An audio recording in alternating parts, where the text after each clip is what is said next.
Welcome back to the deep dive. If you feel like the ground beneath your feet is shifting profoundly in the world of artificial intelligence, well, you are absolutely right to feel that way. It's not just a feeling, it's a reality. Exactly. We are here in early 2026, and the paradigm shift we're witnessing is moving AI from being, a conversational curiosity or a creative collaborator to becoming a true autonomous operational force. One that's embedded in the fabric of, well, pretty much every enterprise at this point. Our mission today is crystal clear. We need to do a deep dive into this transition, which is, you could argue this is the most significant shift since the invention of the internet. It's that big, it really is. We are moving from tools that merely respond to prompts to full-fledged systems that act. They act autonomously, persistently, and strategically. And right at the center of this transformation are AI agents. Okay, let's unpack this. And the sense of urgency you're hearing, it's legitimate, and more importantly, it's strategic. AI agents are no longer just concepts confined to, research labs or some leading-edge startups. They're not future tech anymore. Not at all. They are production-ready. They are powered by the latest generation of large language model, so think GPT-4 class, Claude, and all their competitors. Yeah. But crucially, they're wrapped in these sophisticated orchestration frameworks. And toolkits, right. The things that let them actually interact with the real world. That's the key. Yeah. These frameworks let them interface with real systems, and they're being deployed right now. I'm talking about high-stakes financial trading floors, complex patient care scenarios in healthcare, and deep into the engineering stacks of modern companies. That's the key context for you, the listener. This deep dive is your shortcut to mastering this landscape of AI agents, these autonomous, goal-driven software entities that are fundamentally redefining how work gets done. And understanding this architectural shift is not just academic. No, it gives you a massive strategic advantage, which we're going to explore through the insights of industry leaders like Aaron Levie from Box. The difference between the past and the present is it's stark. If traditional software was a simple hammer, and early chatbots were kind of like talking calculators. I like that, talking calculators. Great for calculation or generating a bit of content, but limited. Exactly. Then AI agents are much closer to what we would describe as, Yeah. as autonomous, capable, junior employees. A junior employee. That's a fascinating way to put it. Why that specifically? Because they don't just passively process input and spit out text. They remember context. And not just for a few minutes, but across long time horizons. That allows for real continuity in tasks. Okay, so they have memory. What else? They proactively plan ahead. They can look at a goal and break it down into multiple complex steps. They dynamically call external tools and APIs, not randomly, but in a logical, coherent sequence. So they're not just answering, they're strategizing. They're strategizing, and they're also programmed to make calculated trade-offs. If they hit a roadblock or have conflicting parameters, they can weigh the options. And maybe most critically, they learn. They learn and improve based on the outcomes of their previous actions, whether they succeeded or failed. They embody initiative. That's the missing piece from the old tools. This is the absolute core of it. Initiative. So to guide us through this complex new world, we've pulled together 3 core streams of information. First, we have a really comprehensive guide on understanding and deploying these systems. It covers everything from the foundational architecture to, the crucial best practices for security and governance. Which, as we'll see, are absolutely non-negotiable. For sure. Second, we've got a deep analysis of the real-world evidence. This looks at the power of what's being called multi-agent collaboration across critical industries.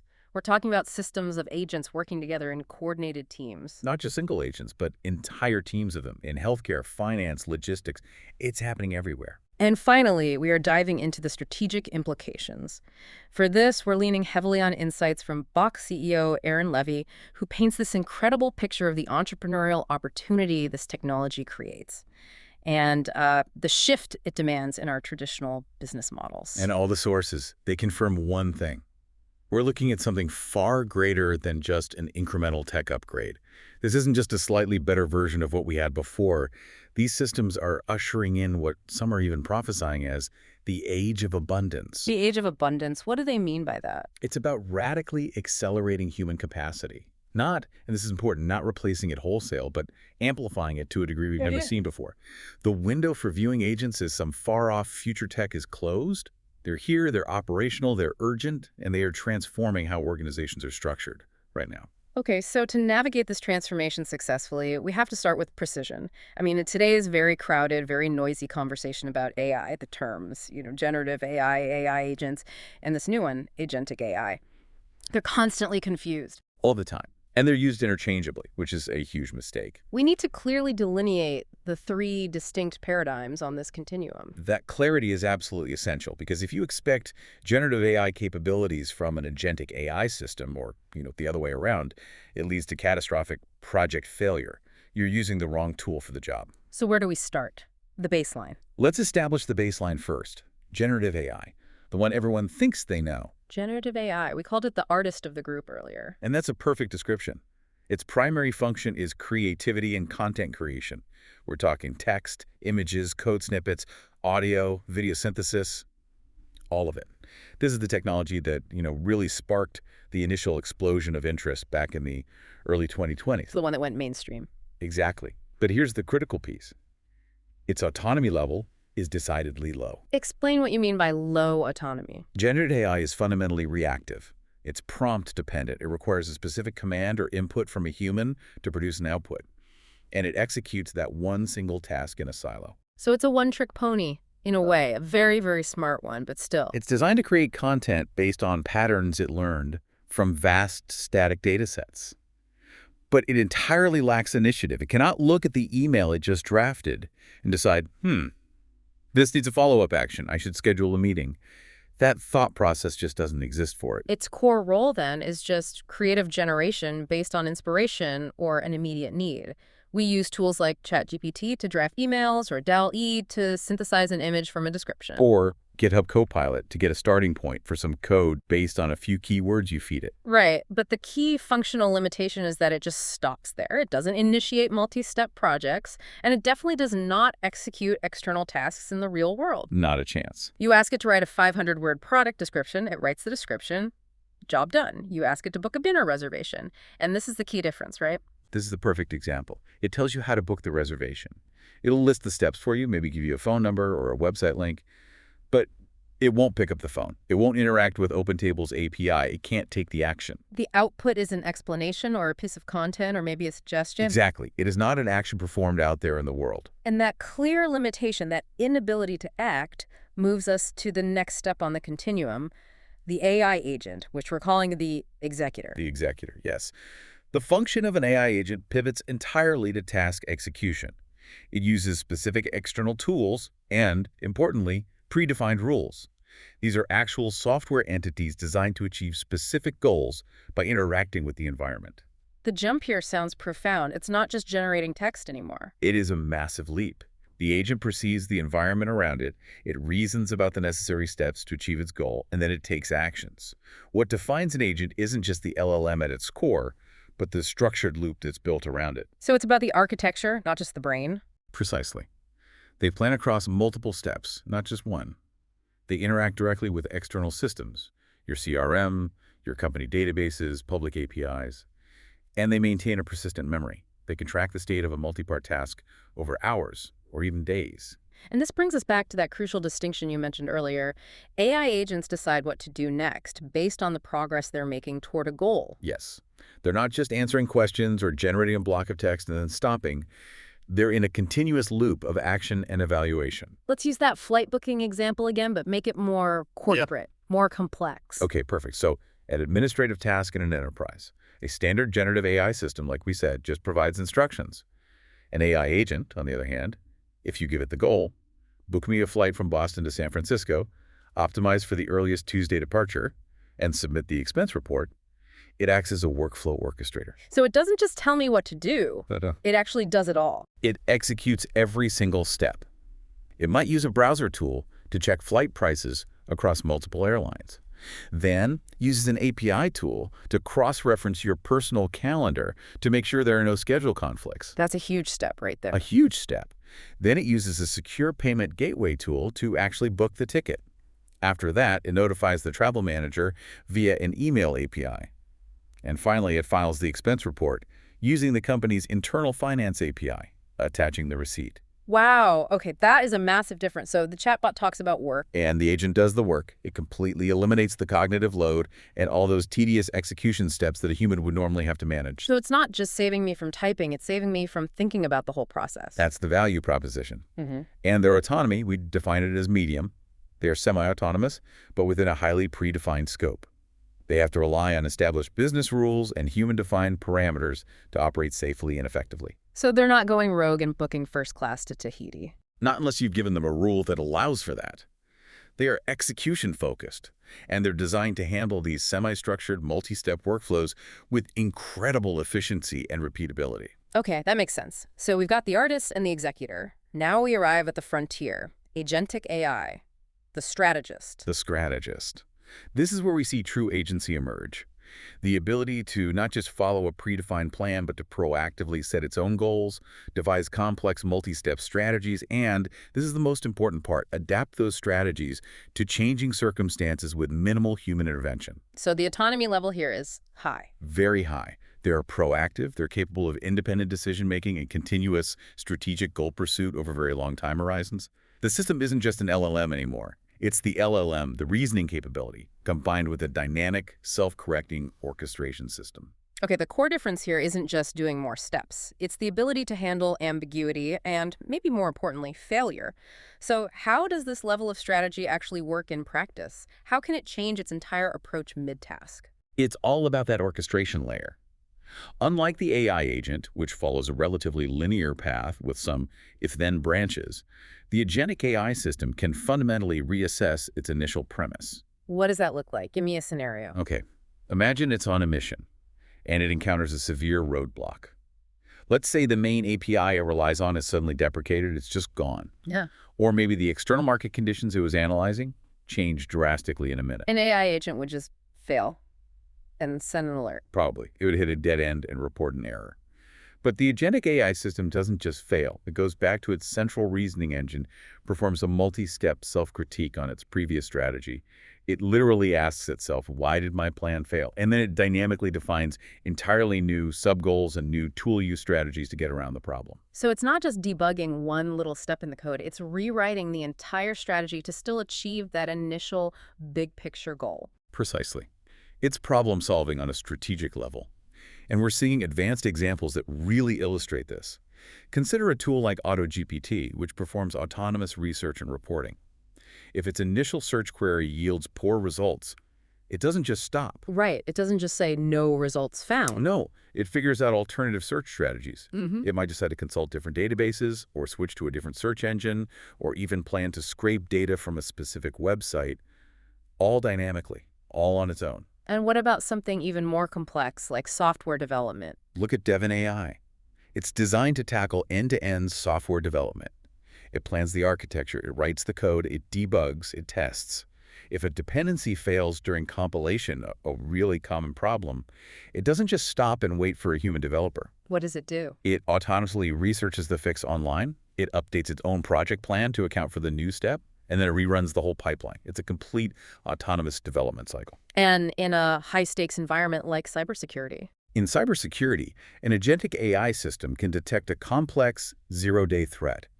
Instead of just flagging an alert for a human analyst who might be asleep, it can autonomously neutralize the threat. It can isolate the affected systems, write a patch for the vulnerability, test that patch in a sandbox, and then deploy it across the entire network. All in minutes where a human team would take hours, maybe days. Exactly. And this is why its dependency level is so high. This level of autonomy requires continuous high-fidelity feedback loops, the most advanced LLMs for that deep recursive reasoning, and constant access to real-time data for self-correction. It's designed to live and adapt in a constantly shifting environment. Okay, so summarizing this whole continuum, we have a really clear three-part progression, and it's based on complexity, autonomy, and function. And that, in turn, dictates the type of work they can reliably perform. That's the framework. Generative AI is the creative but entirely reactive artist, excellent for single-step content creation. Then AI agents, the executors, introduce tool use and execution. They can manage defined, multi-step tasks, but they're operating within constraints. And finally, Agentic AI, the strategist, introduces true independence and strategic thinking.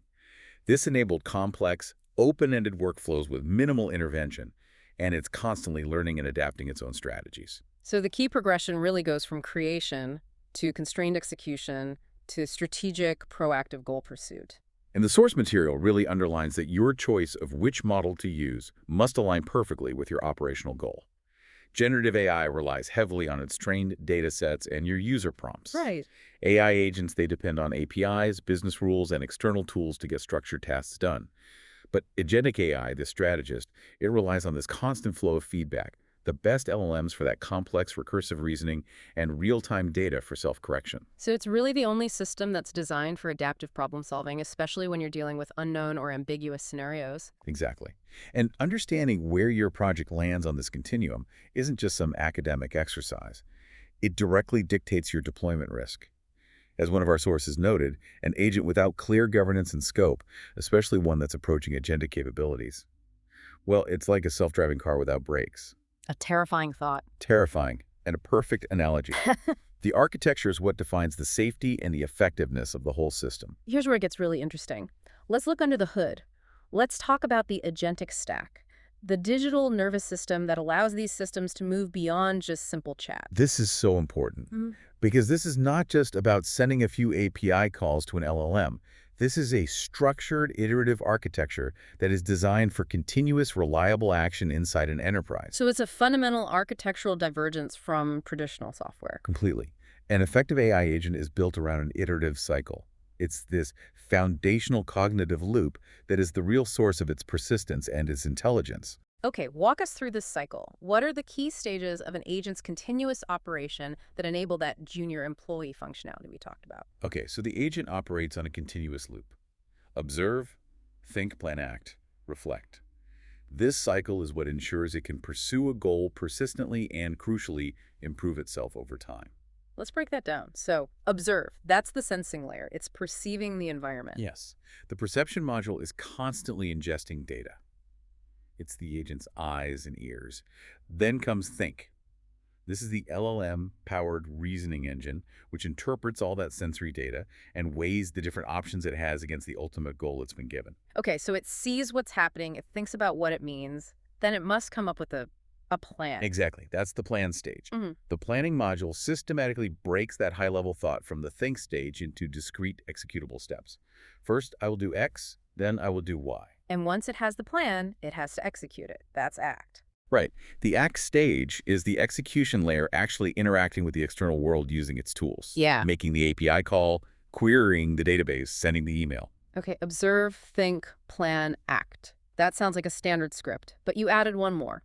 Reflect. And that seems like the crucial learning loop that distinguishes it from just a simple program. Absolutely vital. This is the secret sauce. During reflection, the agent measures the outcome of its action against the initial goal. Did the action I just took get me closer to my goal?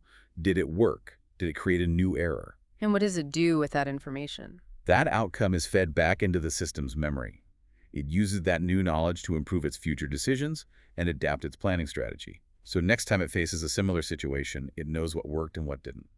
This iterative self-correction is the source of its intelligence. And this continuous loop translates directly into those key operational characteristics we identified earlier: autonomy, proactivity, and reactivity. It's a perfect mapping. Autonomy means it can operate without a human constantly looking over its shoulder, making decisions that are aligned with its goals.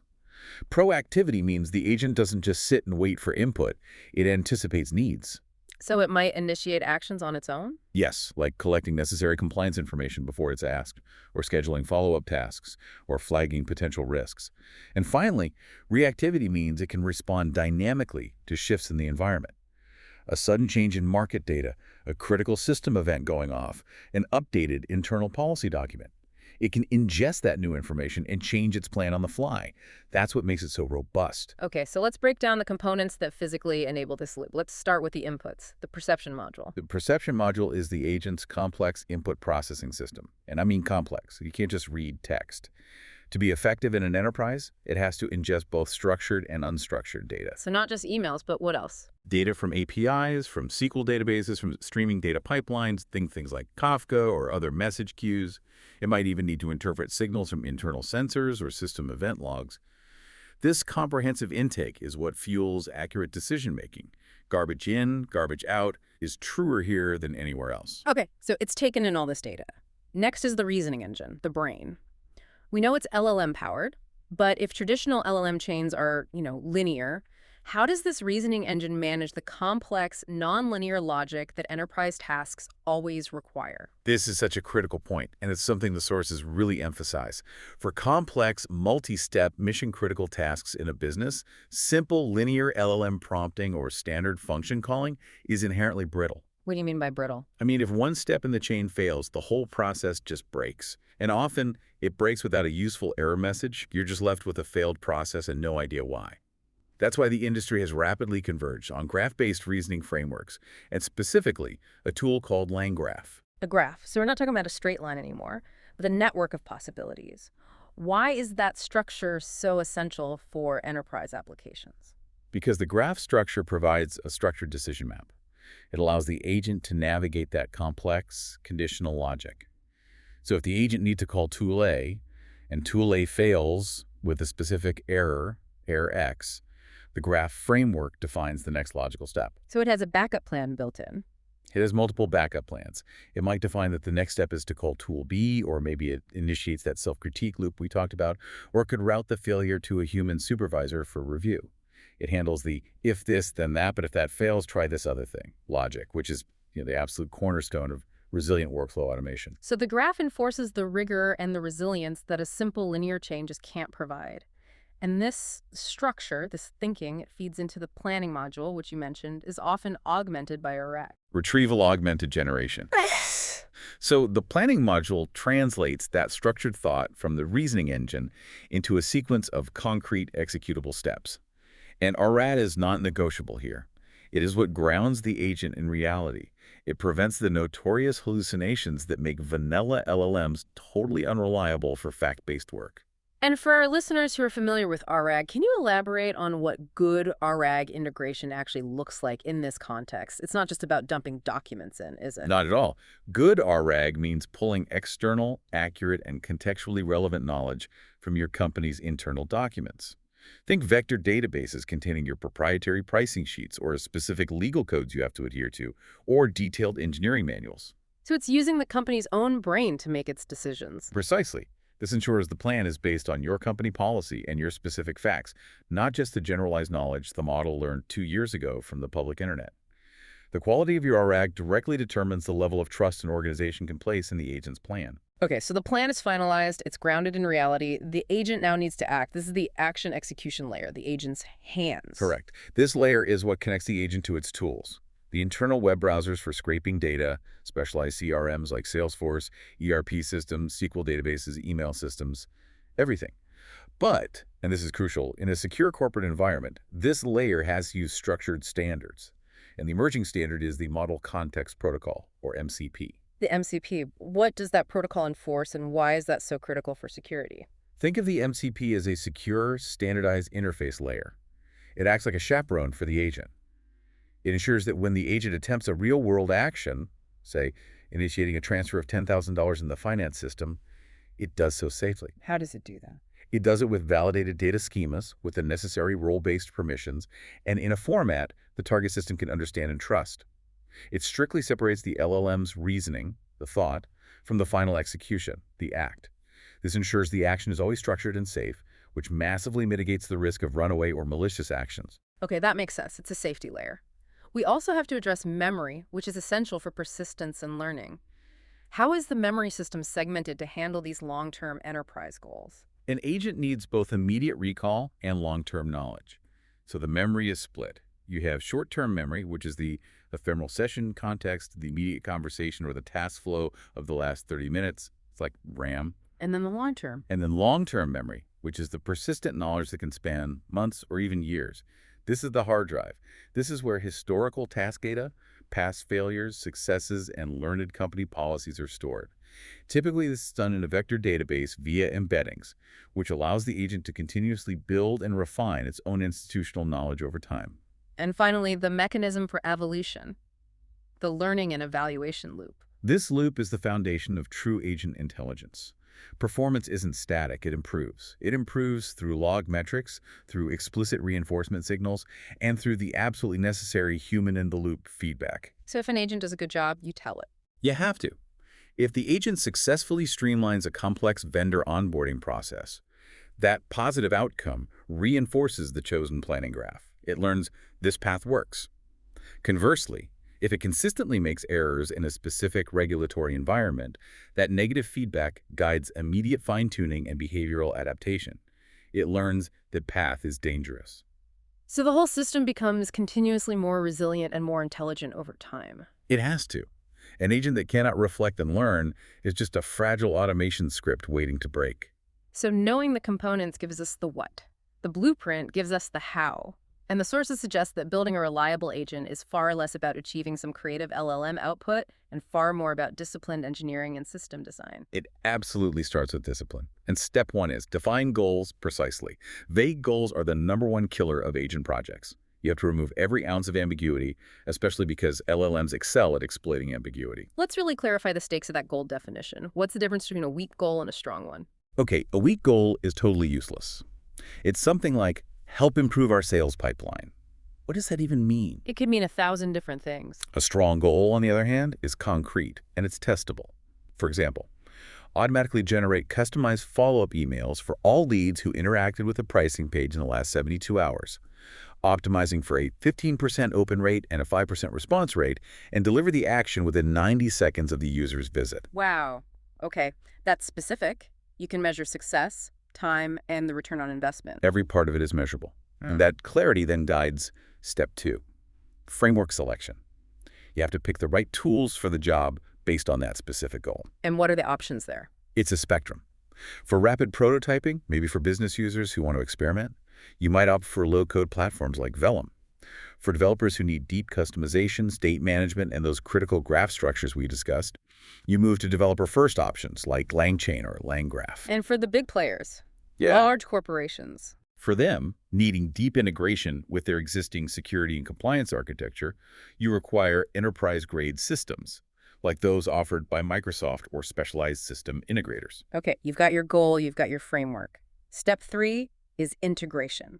This sounds like where the hard work really begins. It's connecting all those components into one functioning nervous system. And this step demands meticulous attention to detail. You have to integrate the 4 necessities: high quality, trusted knowledge via your RAG pipeline, the necessary tools, your APIs, persistent memory through your vector databases, and above all, robust guardrails. What falls under guardrails? Things like input validation to make sure you're not getting malicious data, strict output schemas to ensure the LLM responds in a predictable format like JSON, not just random prose, and system constraints designed to prevent security issues like prompt injection. Then comes the brutal but essential phase, steps 4 and 5, testing and learning. You can't just launch an agent into the wild without expecting it to fail, at least at first. No, and agents fail in interesting ways. They don't just throw simple error messages. They might go down a completely unexpected logical path. So you have to start with narrow, confined scopes, a sandbox environment where it can't do any real damage. And how do you figure out what went wrong? You have to utilize visual debuggers and trace logs to meticulously understand why the agent chose a specific path or a specific tool call. You have to simulate edge cases. What happens if this tool fails? What happens if the data it gets is corrupted? And the necessity of continuous learning, how do organizations actually institutionalize that? It can't just be random. No, it's not passive monitoring. It needs to be a formal process. It's measuring the outcomes, applying explicit fine-tuning based on observed high-variance performance. It's using reinforcement signals where human teams literally rate the success of an automated task on a scale of 1 to 5. And it's embedding explicit feedback loops with the operational teams who are using the agent. So it's a constant cycle of improvement.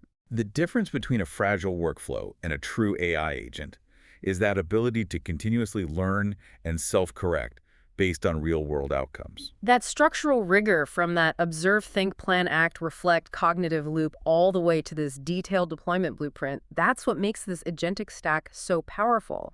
And it's what makes it suitable for complex, persistent, autonomous action in the enterprise. So if a single agent is like a highly capable junior employee, the most powerful systems emerging today involve multiple specialized agents working together. We are moving deeply into multi-agent collaboration. Yes, an orchestra of specialized AI that achieves outcomes far beyond what any single piece of software could ever manage. This shift toward collective intelligence is where the market value of agentic AI is truly exploding, isn't it? It is. Multi-agent systems achieve higher accuracy, superior resilience, and far greater efficiency. And they do it by dividing complex labor among specialists, which, closely mirrors how effective human project teams actually function. So let's look at the real-world evidence of this collaborative power. And let's focus on high-stakes environments, starting with healthcare. Perfect. In healthcare, we're seeing agents enhancing complex, life-altering decision-making and dramatically improving patient safety. The source material references something called the AI Tumor Board by a company called ML6. That sounds like a perfect test case for specialized collaboration. A tumor board is already a multi-specialist human team. It is, and it's a brilliant conceptual analog to that traditional human multidisciplinary tumor board. ML6's framework deploys not one, but four specialized agents working together. Okay, what are their roles? You have the diagnostics agent, which focuses purely on biopsy reports. You have the imaging agent, which is an expert at analyzing MRIs and CT scans. Then there's the history agent, whose job is to retrieve the patient's full medical chronology and any relevant genomic data. And finally, the treatment planning agent. And its job is to put it all together. Exactly. It cross-references all of this data against the latest oncology literature to recommend a course of action. And the collaboration structure is key. A central coordination layer ensures that these four specialized agents contribute their unique insights and their confidence scores in parallel. So they're not just working in a line, they're working together at the same time. Correct. For instance, the imaging agent might flag a specific tumor size. The diagnostics agent then cross-references that against the genomic markers that were provided by the history agent. The coordination layer synthesizes these findings, it resolves any conflicts, to provide the treatment planning agent with the most comprehensive and unified recommendation possible. So instead of a human doctor having to mentally synthesize four separate specialist reports, the system provides a coordinated, data-backed recommendation. And it's significantly improving the consistency and the speed of complex oncology decisions. We see similar specialization in patient care coordination too, with platforms like Ioni.ai. How are they using this multi-agent approach? Ioni.ai deploys multi-agent teams for things like patient record processing and treatment optimization. So you might have one agent that's focused purely on analyzing the latest lab results and identifying actionable insights. Just the labs, nothing else. That's the labs. This agent then hands off that insight to a second agent, which simultaneously checks for potential drug interactions or contraindications based on the patient's existing medication history. At the same time, a third agent is interfacing with external medical knowledge databases to propose the latest evidence-based treatment path. It's a team effort that ensures higher accuracy and much more timely care than if one person had to do all those steps sequentially. Exactly. And for real-time safety, Kanika is mentioned for proactive diagnostics and monitoring. This sounds like it would be for something like an ICU. That's the perfect use case. Yeah. Kanika utilizes a continuous monitoring multi-agent setup in ICU environments. The first agent, the monitoring agent, continuously tracks the patient's vital signs. It's basically a real-time sensor array connected to the physical devices. A second, specialized interpretation agent is watching that stream of data, and its only job is to flag any deviations, a sharp drop in blood pressure, an erratic heart rhythm. And then what happens? It just sends an alarm. It's smarter than that. That information is immediately passed to a third protocol agent, which cross-references the anomaly against established medical protocols to suggest specific interventions or alert the right staff members. The key benefit is the reduction of that human lag time between when an anomaly is detected and when intervention happens. It's a massive elevation in patient safety. Okay, let's switch gears to another high-stakes environment. Finance. Financial markets demand instantaneous decision-making under extreme volatility. This seems like a perfect environment for these multi-agent systems. It is. Coordinated action is absolutely necessary there. In fraud detection and trading, for instance, a collaborative approach increases both security and accuracy. How does that layered defense work in practice? Canerica implements a three-layered, coordinated defense. A surveillance agent is continuously monitoring millions of market and transaction data points, looking for subtle anomalies in real time. Just looking for anything that looks weird. Anything out of the ordinary. When it finds something, that anomaly is immediately passed to an assessment agent. This agent runs complex models to calculate the financial exposure and the risk profile of that specific anomaly. So it's not just this is weird, it's this is weird and it could cost us $1 million. Precisely. And if that risk exceeds a certain threshold, a third execution agent is activated. It deploys the necessary fraud prevention measures, freezing an account, flagging a transaction for review, or even liquidating a high-risk position automatically. That entire process that's happening in seconds, right? Where a human team might take hours to coordinate. Milliseconds, in some cases. It's about dramatically increasing detection accuracy while crushing the operational lag and the financial risk exposure. And we also see agents moving into decentralized finance, or DeFi, which demands robust oversight without any of the traditional central authorities. DeFi oversight sounds incredibly challenging because it's so distributed. It is. So Ioni.ai uses agents that coordinate to analyze blockchain transactions. They deploy specialized agents for different parts of the decentralized ledger. One might track liquidity pools, another focuses on smart contract behavior, and a third watches for unusual transaction volumes across multiple different chains. So they're all watching their own little piece of the puzzle. And by collaborating and sharing what they see, they achieve a 360-degree view of the DeFi environment. This enables robust, trustless oversight, and they can alert operators instantly to potential systemic risks before they cascade. And what about for more traditional strategic investment? Portfolio optimization requires balancing risk, compliance, and reward all at the same time. ML6 uses specialized agents for this as well. You have a risk agent that's continuously analyzing market volatility. A compliance agent is making sure all allocations meet strict regulatory standards. And a strategic agent is recommending reallocations based on the client's long-term goals. And they're all talking to each other in real time. Constantly. They share their insights, allowing the overall system to dynamically optimize the portfolio allocation. The goal is to ensure a maximum return while maintaining that strict regulatory adherence, all based on their collective, synthesized analysis. Let's move to the physical world. Modern logistics are global, they're incredibly complex, and highly vulnerable to disruptions. The coordination across massive operations like Amazon and FedEx, as the sources detail, sounds like a textbook case for collective agent optimization. It's pure optimization engineering at a scale humans can't comprehend. These systems deploy agents to manage inventory levels, optimize these incredibly complex multimodal routes, and coordinate the handoffs between warehouses, vehicles, and external suppliers. The crucial component here must be the information sharing. It is. Continuous, real-time information sharing.